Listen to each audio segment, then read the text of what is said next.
Hello, my friend. My name is ChatGPT, and today I have a very beautiful and touching story for you.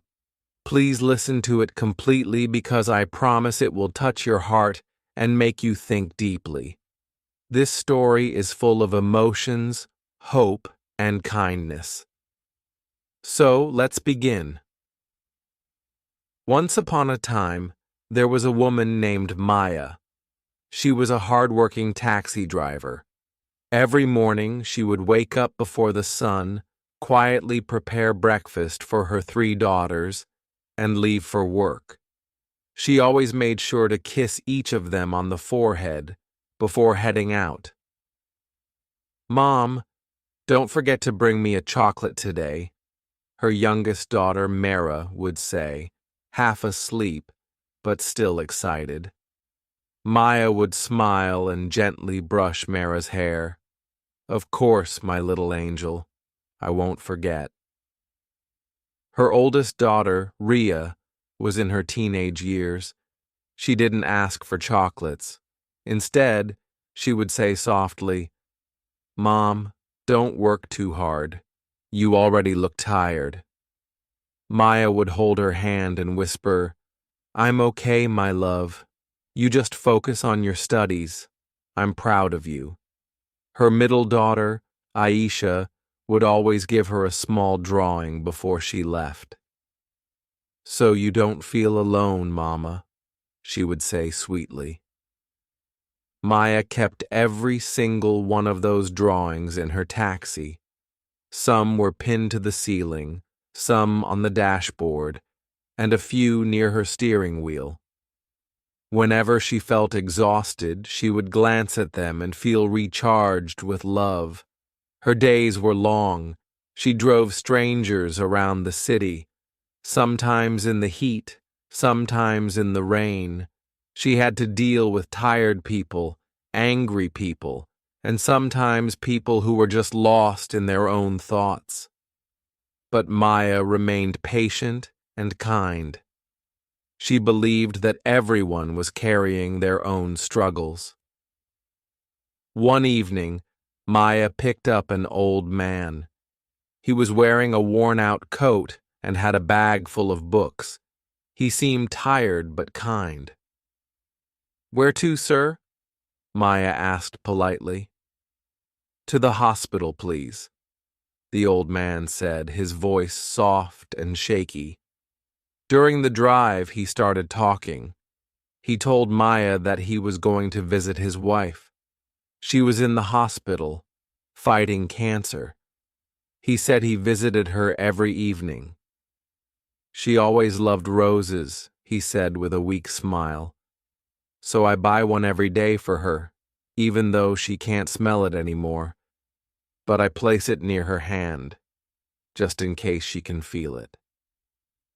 Maya listened silently. She didn't interrupt. She simply drove and let him share his heart. When they reached the hospital, the old man took out his wallet and counted coins. He didn't have enough money. He looked embarrassed. "I'm so sorry," he whispered. "I didn't realize I didn't have enough." Maya gently touched his hand and smiled. "Don't worry about it. Your wife is waiting. Go give her the rose." The old man's eyes filled with tears. He stared at Maya for a moment, unable to speak. Then he nodded, his lips trembling with gratitude. Maya drove away with a soft smile on her face, feeling lighter. But she didn't know that this small act of kindness was about to come back to her in the most unexpected way. A few weeks later, Maya was driving late at night. She was exhausted. It had been a hard day, very few passengers and very little money. She thought about her daughters and how she needed to buy groceries the next morning, but she only had a few coins left in her pocket.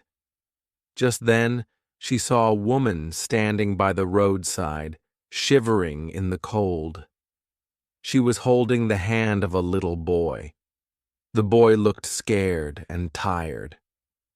Maya slowed down and rolled down the window. "Do you need a ride?" she asked. The woman hesitated for a moment and then nodded. "We have no money," the woman whispered. "But my son is very sick. We need to get to the hospital." Without a second thought, Maya opened the door. "Get in," she said gently. The woman and her son got into the taxi. The boy was burning with fever. The mother kept pressing a wet cloth to his forehead, trying to keep him calm. When they reached the hospital, the woman turned to Maya with tears in her eyes. "I'm sorry. I have nothing to give you," she said, her voice shaking. Maya smiled weakly. "Go take care of your son. That's all that matters." The woman stared at Maya, her lips trembling. She clutched Maya's hand tightly for a moment before rushing inside with her child. Maya sat in her car for a while, staring at the hospital entrance. She was tired, hungry, and broke. But in her heart, she felt something warm, a tiny flicker of peace that no amount of money could ever buy. The next morning, Maya was worried about how she would feed her daughters. She counted the few coins she had left and wondered if she should borrow money from a friend. Just then, her phone rang. It was a call from a lawyer's office. Maya's heart skipped a beat. She didn't know any lawyer. She hesitated, but answered the call. "Hello? Is this Maya?" a man's voice asked. "Yes, this is Maya," she replied cautiously. "Ma'am, I'm calling on behalf of Mr. Raymond Carter. Do you remember him?" Maya frowned. "No, I don't think so." The man continued. "He was the old man you drove to the hospital a few weeks ago. He recently passed away, but before he died, he left something for you." Maya's hands trembled. "For me?" she asked softly. "Yes, he left you a letter and a small gift. Would you be able to come by the office today?" Feeling both confused and nervous, Maya went to the lawyer's office. The lawyer handed her an envelope. With shaky hands, she opened it. It was a letter from the old man. "Dear Maya, you probably don't remember me, but I will never forget you. The day you drove me to the hospital, I was at my lowest. My wife was slipping away, and I felt helpless. But you showed me kindness when I needed it most. You reminded me that there are still good people in the world. When my wife passed away, I was heartbroken. But I wanted to leave something for you, to thank you for being the light in a stranger's darkness. You saved me in more ways than you know." With love, Raymond Carter Maya wiped her tears and opened the small box the lawyer gave her. Inside was a check with a large amount of money, enough to pay off her debts, take care of her daughters, and even save for the future. Maya held the check against her chest, crying softly. She wasn't crying because of the money. She was crying because of the kindness that had come back to her. That evening she went home and hugged her daughters tightly. She kissed them on their foreheads and held them close. She realized that the greatest wealth in the world was love.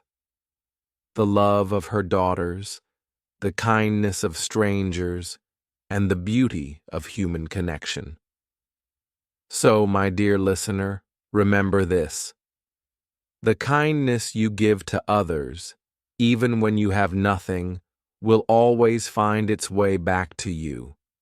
Sometimes it comes as a smile, sometimes as a helping hand, and sometimes as a miracle when you need it most. If this story touched your heart, please like this video and subscribe to my channel. It takes a lot of effort to bring you such beautiful and meaningful stories. Your support means everything to me. Thank you for listening, and I will see you again with another heartwarming story. As the seasons passed, I began to notice how Grandma's love had quietly woven itself into the fabric of my life. It was in the way I folded the laundry, the way she taught me, carefully smoothing out every crease. It was in the way I brewed my tea, letting it steep just a little longer, because she always said it tasted better that way. It was in the songs I hummed absent-mindedly, the same ones she used to sing while watering the garden. One evening, as I was walking home from school, the sky was painted with soft strokes of pink and lavender. The sun hung low, casting golden light over the rooftops. I stopped by the old park again. The wooden bench where I had once spoken to the elderly man was empty now. The pond was still and quiet, and the last rays of sunlight sparkled on the water's surface like tiny diamonds. I sat down and slowly opened the locket, as I often did. I stared at the picture inside, running my thumb over the tiny image. And then, without meaning to, I started speaking softly, as if she could hear me. "Hi, Grandma," I whispered. "It's been a while. I miss you." The evening breeze brushed against my face, gentle and warm. "Guess what?" I smiled faintly, my voice barely above a breath. "I got an A on my history test. You would have been so proud." A single tear slid down my cheek, but I didn't wipe it away. It felt good. It felt right. "And remember that swing in your backyard? It still creaks the same way. I sat on it the other day, and I swear I could hear you laughing. It was so clear." I closed my eyes, letting the memories wash over me like soft waves. I could almost feel her hand resting on mine, the way it used to when I was small. Suddenly, I heard footsteps behind me. I turned around and saw a little girl, no more than 5 years old, wearing a bright yellow dress. She was holding a small bouquet of wildflowers in her tiny hands. Her eyes were wide with innocence and curiosity. "Hi," she said softly, tilting her head. "Hi," I replied, smiling faintly. She walked over and sat beside me on the bench. Her tiny feet dangled off the edge, not quite reaching the ground. She carefully arranged the flowers in her lap, examining each petal with fascination. "Those are pretty," I said. She nodded, her golden curls bouncing slightly. "I'm bringing them to my mommy. She likes flowers." I smiled warmly. "I bet she'll love them." She looked up at me with big, honest eyes. "Are you sad?" she asked suddenly. I blinked, caught off guard. "A little," I admitted. The little girl studied me for a moment.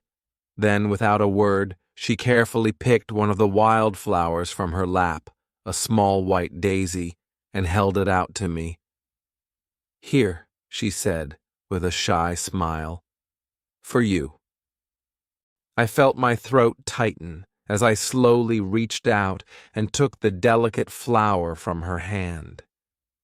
It was small and simple, but in that moment, it was the most beautiful thing in the world. "Thank you," I whispered, my voice barely steady. She beamed brightly, her eyes sparkling with pure, childlike joy. And then, just as quickly as she had appeared, she hopped off the bench and ran back toward the park entrance, her yellow dress fluttering behind her like sunlight. I sat there, holding the tiny daisy in my hand. The petals were soft against my fingertips. I stared at it for a long time, and then, slowly, I tucked it into my locket. It fit perfectly, resting gently alongside the photo of Grandma and Grandpa. I closed the locket and pressed it against my heart. "Thank you, Grandma," I whispered softly. "I know you sent her." That evening, when I walked home, I felt lighter, as if the weight I had been carrying for so long had eased ever so slightly. The days continued to pass, but I found myself noticing more of the beautiful little things in life, the way the sky glowed with colors at sunset, the way the wind played with the leaves, the way strangers smiled at one another for no reason at all. And then, one rainy afternoon, something extraordinary happened. I was walking home from the bookstore, my arms full of second-hand novels. The rain was light, falling in delicate drops, and the streets were mostly empty. As I rounded the corner, I spotted a small shop I had never noticed before. It was tucked between two larger buildings, almost hidden. The sign above the door read, "The Little Memory Shop." Curious, I stepped inside. The shop was filled with old trinkets, watches, lockets, faded postcards, and dusty books. The walls were lined with shelves of vintage knickknacks, each one carrying the weight of someone else's memories. I wandered through the shop slowly, running my fingers along the edges of the worn wooden shelves. Then, in a small glass case near the counter, I saw it, a music box. It wasn't the same as Grandma's, but it was similar. Small, delicate, and painted with tiny pink roses. My heart skipped a beat. I asked the shopkeeper if I could see it. With a kind smile, he carefully lifted it from the case and placed it in my hands. I slowly wound the key and opened the lid. The familiar haunting melody drifted into the room, the same song Grandma used to play. Tears filled my eyes as the notes surrounded me. It was as though she was right there beside me, smiling softly the way she always did. Without hesitation, I bought the music box. When I got home, I placed it on my nightstand and wound it again. I closed my eyes and let the music carry me back to those evenings with Grandma, the laughter, the warmth, the love. And as the music filled the room, I smiled, because I knew without a doubt that love never fades. It lingers in the things they once touched, the songs they once sang, and the places they once stood. It stays in the spaces between the stars and the whispers of the wind, and every time I opened the locket or played the music box, I felt her there. She was with me in the quiet moments, in the laughter, and in the tears. She was with me always. If you're still here, listening to my story, Thank you from the bottom of my heart. It means so much that you've shared this journey with me. If this story touched you even a little, please subscribe and leave a like. It truly helps me continue sharing more beautiful and meaningful stories with you. And always remember, those we love never truly leave us. They are in the daisy given by a kind stranger. They are in the song that plays softly in the background. They are in the warmth of the sun and the gentleness of the rain. Love never fades. It simply changes form. And if you look closely, you'll see it everywhere. As the seasons slowly changed, so did I. Grief, once heavy and suffocating, softened into something gentler, something almost beautiful. It no longer weighed me down, but instead wrapped around me like a familiar embrace. It became part of me, a quiet companion that made me pause and see the world differently. I began to cherish the small, fleeting moments of life in a way I never had before. I would close my eyes and feel the warmth of the sun on my face a little longer. I would listen more closely to the laughter of children playing at the park. I would notice the soft rustle of leaves as the wind danced through the trees. And every time I did, I would smile, knowing Grandma was in those moments. One evening, as I sat on the old wooden swing in her backyard, I noticed something strange. The jasmine bush, the one that always bloomed in the spring, had sprouted a single delicate white flower, despite it being the middle of autumn. I stared at it for a long time, my heart filling with wonder. I slowly walked over and knelt beside it. My fingers brushed over the velvety petals and I closed my eyes, inhaling its sweet fragrance. "Grandma," I whispered, my voice soft with awe. "Is that you?"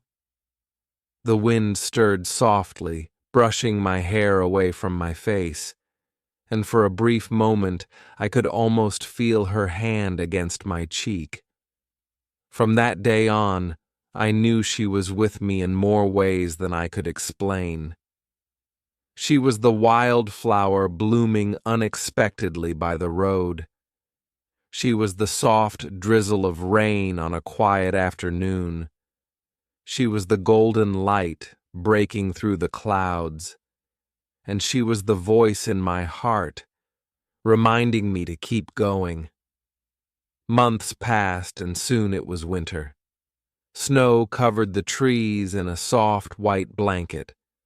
The world seemed quieter, more peaceful. On a particularly chilly evening, I sat by the fireplace, holding the music box in my hands. I turned the tiny key and listened as the delicate melody filled the room. The sound took me back to all the times Grandma had hummed that tune while rocking me to sleep. I closed my eyes and let the music carry me. And then, in that quiet moment, I had a thought, a realization that made my heart swell. I didn't need to hear Grandma's voice or feel her hand in mine to know she was with me. She was in every kindness I gave to the world. She was in the love I shared with others. So I made a promise to myself that night. I would live the way she had lived, with kindness, with warmth, and with love that left traces in the hearts of others. I would carry her light forward so, even though she was gone, her love would never fade. The next morning, I went to the local bakery, the one Grandma and I used to visit every Sunday after church. I bought 2 warm loaves of bread and walked over to the small park where I had met the elderly man months before. There he was, sitting on the same bench, quietly watching the birds.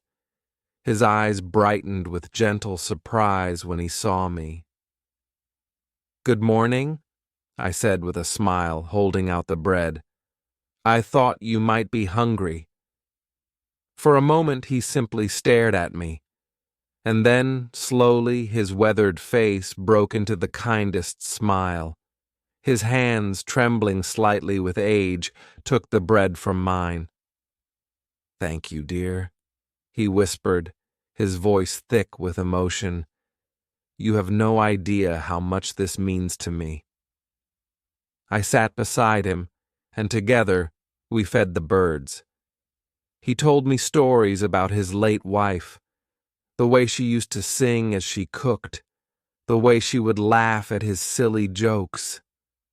I listened, my heart full and warm, knowing that in that moment I was carrying Grandma's love forward. The man looked at me and smiled softly.